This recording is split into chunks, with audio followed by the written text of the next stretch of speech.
luz, ¿ya? Ellos ya habían anteriormente visto ondas y sonido. Entonces, para mi primera clase lo que yo decidí hacer fue hacer una actividad que se enfocaba en la argumentación. ¿Cómo lo hice? Bueno, lo que hice fue disponer la sala en forma de uno como hasta aquí, pero bien similar, en el sentido de que ellos podían pasarse por la sala y ver estas láminas que lo que traen son contras y pro de cada científico que tenía su propia teoría para explicar la luz.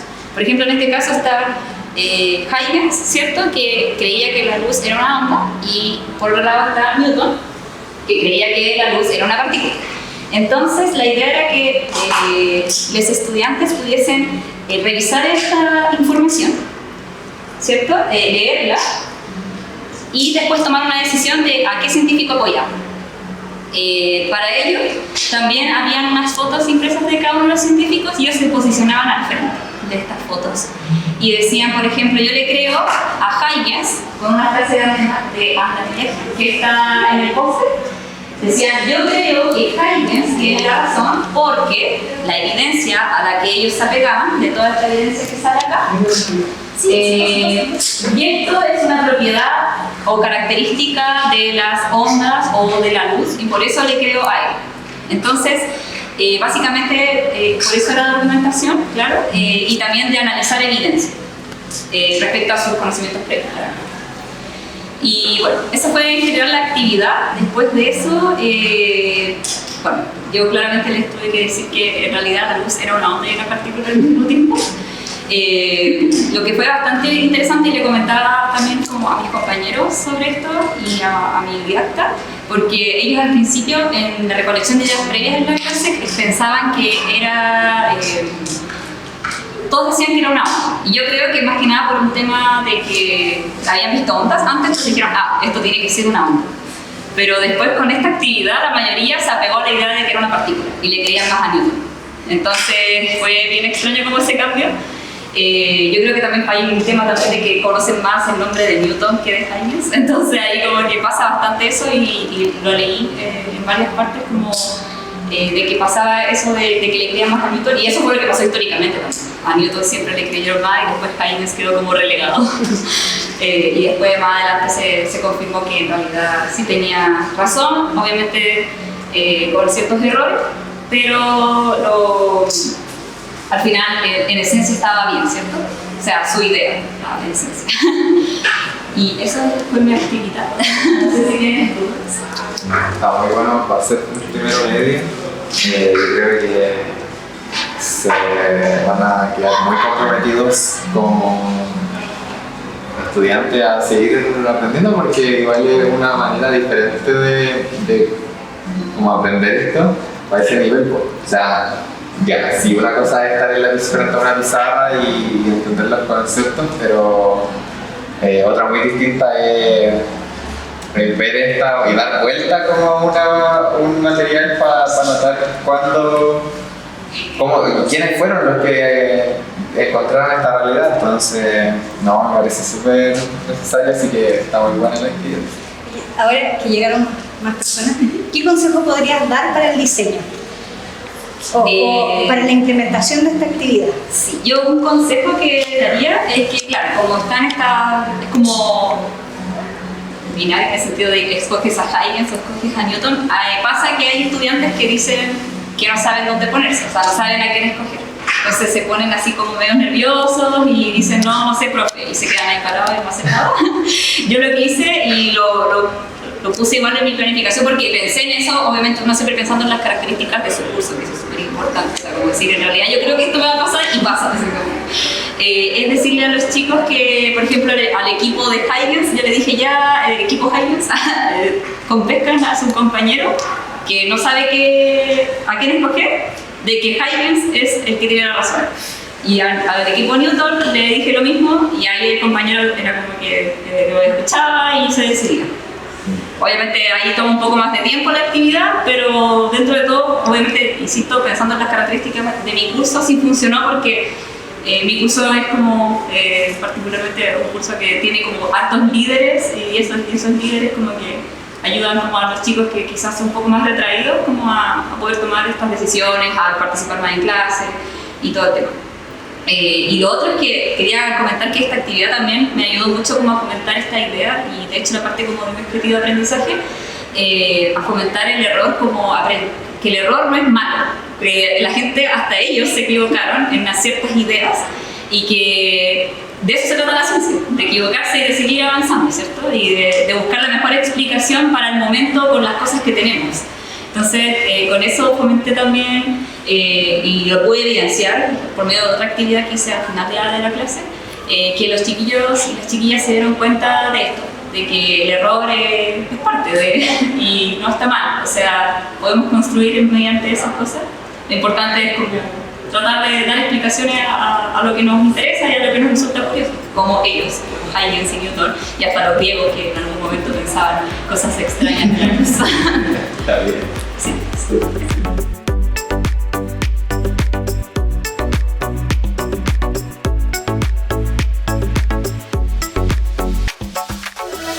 Bueno, chiquillos, de hecho, me agarro de lo último que la Javi les comentaba que hizo en su actividad al final, que básicamente les planteó una pregunta y tuvieron que tomar parte en esta pregunta y discutir entre ellos. Bueno, básicamente lo que yo implementé fue la argumentación en movimiento, que de hecho es una técnica que la profesora Ana me enseñó en didáctica de la física, pero yo la adecué y la usé en una clase de matemática.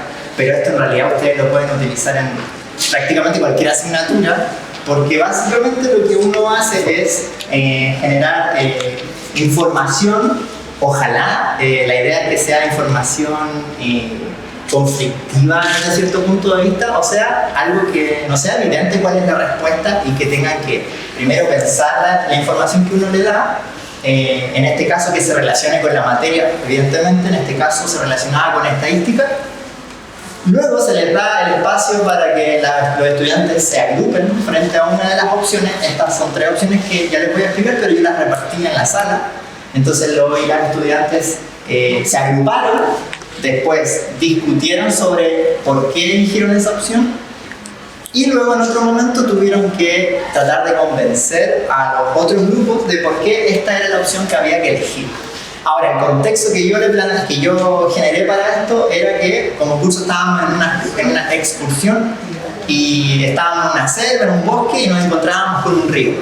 Y puse música, me puse un gorrito, y nos encontrábamos con un río y teníamos que cruzar al otro lado del río.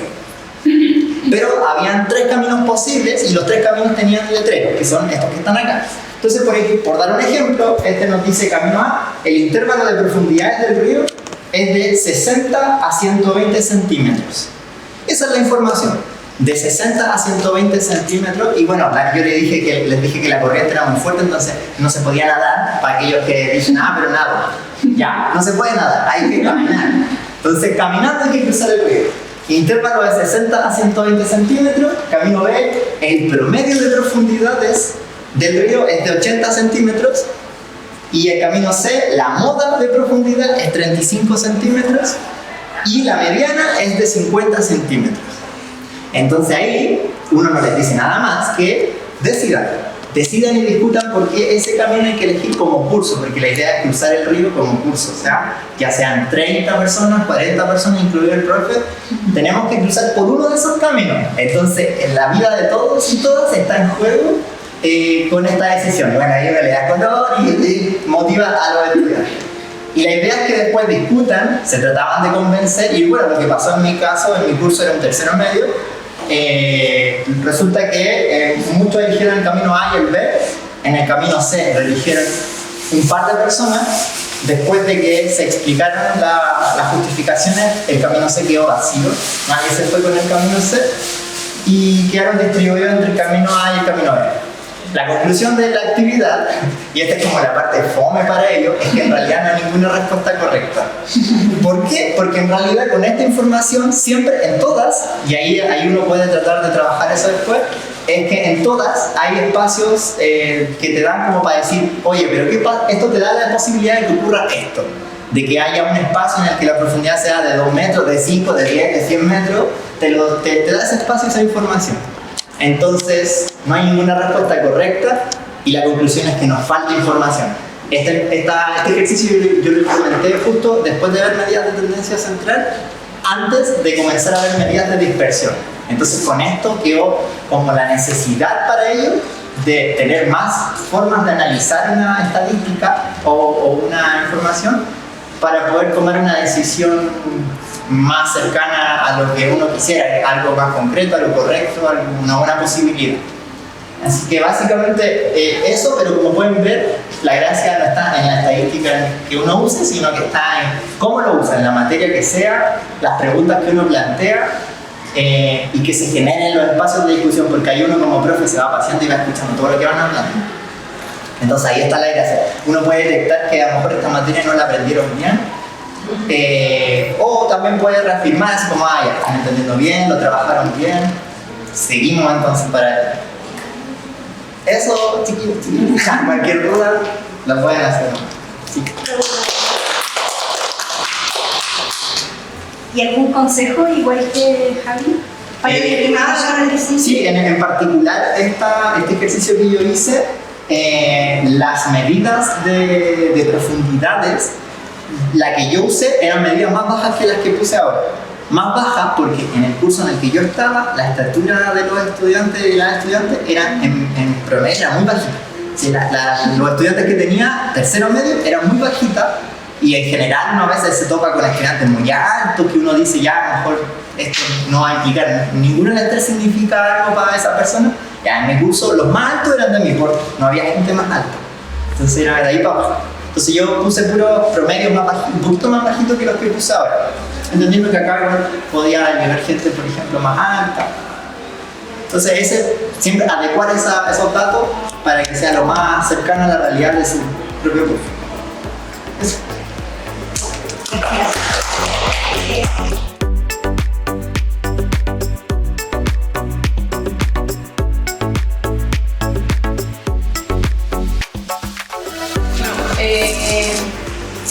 Cuando comencé a pensar en esta actividad, ya me tocaba entrar a ver gráficos. Me tocó la unidad de movimiento.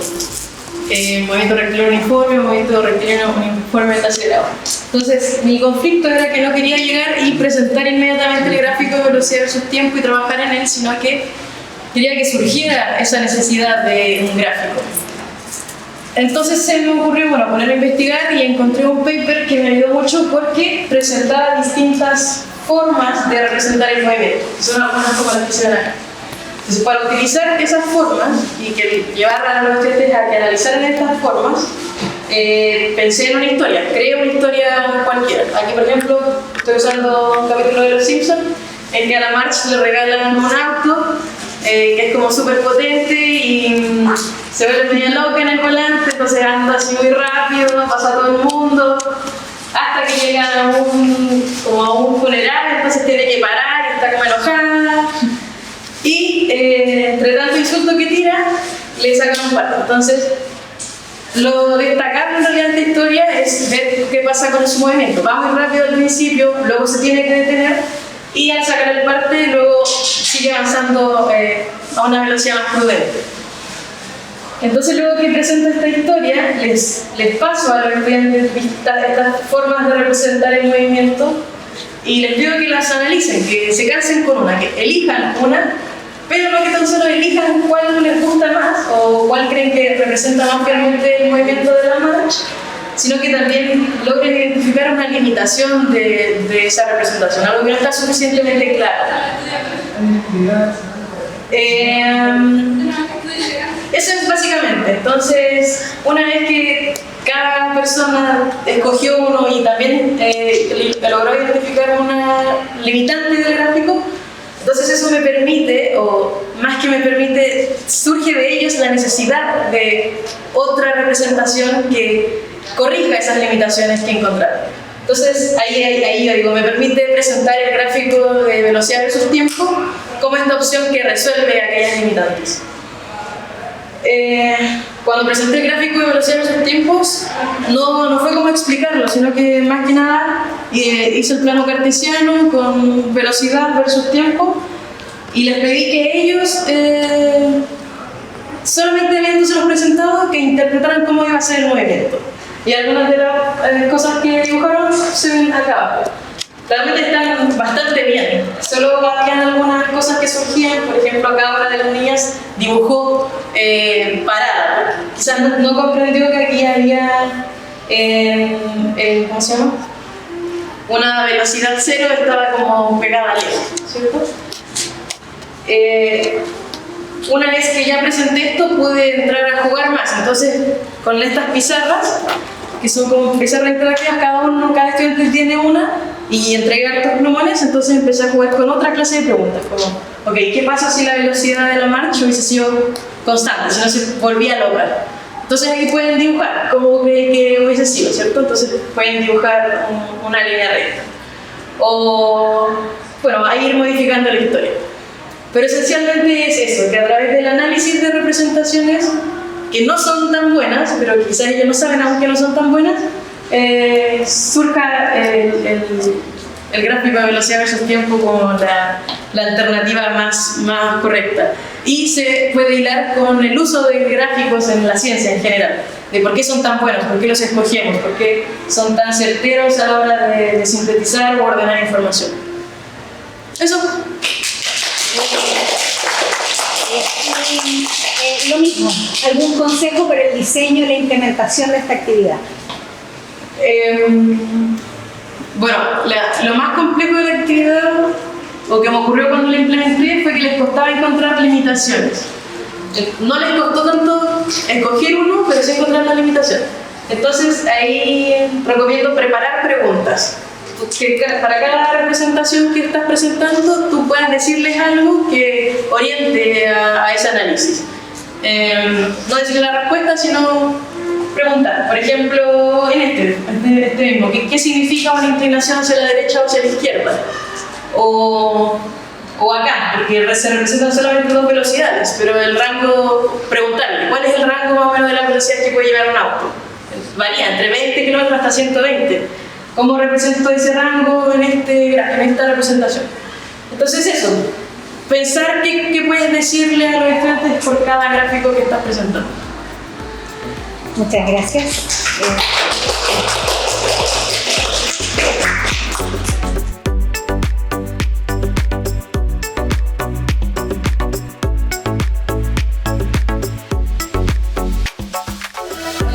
Esta actividad se llama el espejo infinito. Como lo pueden ver acá, que está encendido, ¿ya? Como pueden visualizar, este es el efecto que se logra, la ilusión óptica, si se pueden acercar igual un poco para que lo puedan ver, porque igual con la claridad de la luz, como que... pero ahí se puede ver como que si fuera que nunca acaba este efecto óptico, es como súper infinito. Ya, entonces aquí es como aplicar un poco la física óptica de la luz, ¿ya? A través de la formación de imágenes de espejos planos, ¿ya? Entonces, bueno, acá tengo la secuencia didáctica.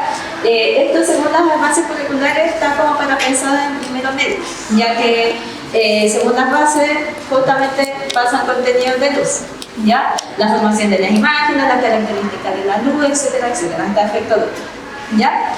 Entonces, bueno, esto está pensado justamente, esta actividad realizada o este experimento, está pensado justamente cuando ya los estudiantes adquirieron este tipo de conocimiento y quieran ver algo como concreto, como una realidad.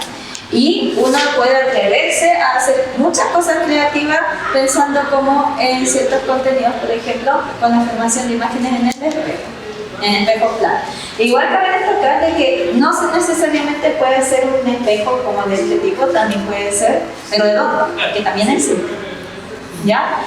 Entonces, bueno, una manera como de jugar, más encima con materiales simples, como lo podemos ver acá, Plumavit. ¿Ya? Porque hay otros videos que están construidos con madera, con taladro y todas las cosas con clavo. No, ¿para qué? Los cabros con suerte. No, materiales simples como Plumavit. El Plumavit, y bueno, la importancia de que esté en color negro justamente es porque adentro, donde están justamente las luces, está de negro. Y ahí es donde se puede aplicar como el concepto de, bueno, ¿qué pasa? ¿Por qué tanta importancia de que esté de color negro? Y es justamente porque las luces se ven mucho más tenues y es por la absorción, porque el negro absorbe gran cantidad de rayos. ¿Ya? Entonces ahí es donde se puede como incluso jugar un poco con esos conceptos. Así, también, bueno, acá está la pintura. La tira LED. ¿Ya? La tira LED, bueno, incluso se puede como comprar como curso, porque este viene recontra grandote, alcanza incluso como para todo eso, ¿ya? Pensándolo en una actividad grupal, porque esto se puede construir de manera grupal. Entonces, y esto se puede cortar incluso, tiene su pegamento, aunque ahí se corta un poco, pero se puede aplicar más pegamento. Y este es de colores RGB, los colores primarios de la luz. La wincha, que nos va a permitir como para filmar un poco todo este montaje. Y lo más importante, ustedes se preguntarán por qué ocupamos un vidrio y un espejo y no dos espejos. Porque justamente queremos ver cómo se da la ilusión óptica, entonces necesitamos algo que sea transparente. Pero en la parte, bueno, en una de las caras, mejor dicho, del vidrio, le ponemos esto. Esto se llama film o un papel polarizado con efecto espejado, ¿ya? Ahí también entra el concepto de la polarización de la luz incluso, ¿ya? Entonces, la polarización donde consiste justamente en que bueno, acá lo voy a repetir los crípticos porque está ahí, pero para no meter conceptos de campos eléctricos, muchas cosas se puede ver como de manera visual cómo se da la polarización, porque la luz tiene hartos rayos en distinta dirección, entonces, ¿qué es lo que hace la polarización? Como que reduce eso a una sola dirección. ¿Ya? Una cada vez que traspasa a través de la polarización. Entonces eso hace ver de que, o sea, como más tenue y no haga esto como las luces, como muchos rayos, así como disparan, así, ya. Y entonces se puede forrar, o sea, se puede poner la lámina. Hay tutoriales para hacerlo, de hecho lo hacen con jabón, con agua y con una tarjeta, le queda pero perfecto, ¿ya? Y bueno, acá también tengo un papel polarizado negro. Yo una vez en el colegio les cuento cómo hice, así como un papel. Que yo lo hice, yo hice este experimento en el electivo y ocupé papel polarizado negro. Pero, a ver, no, porque algunos de sus estudiantes le pueden decir, pero profe, ¿podemos ocupar esto?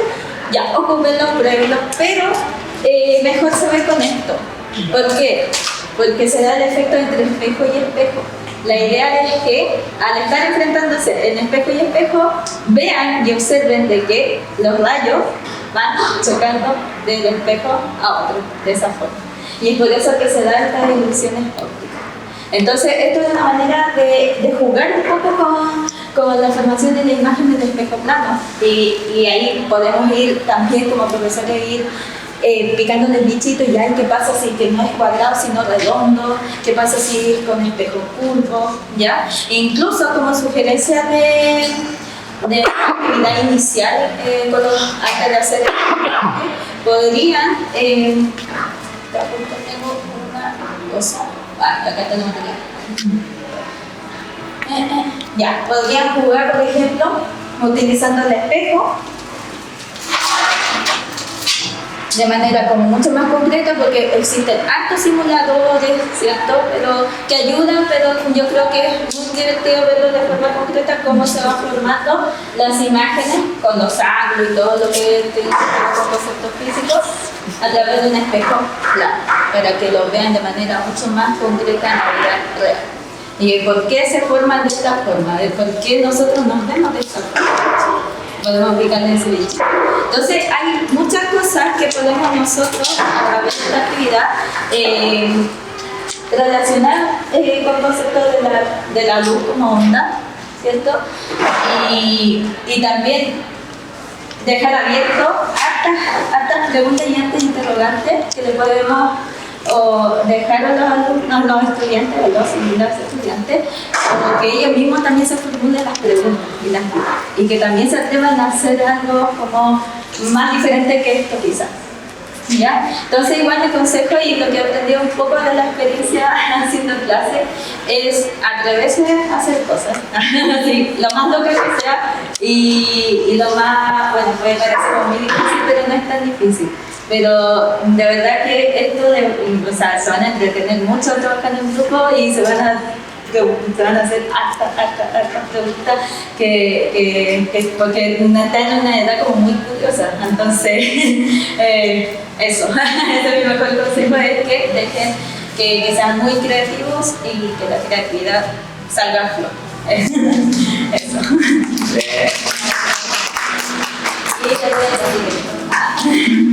Yo quería preguntar algo. Sí, digamos. Yo sé como que dos espejos planos Sí. forman infinitas imágenes.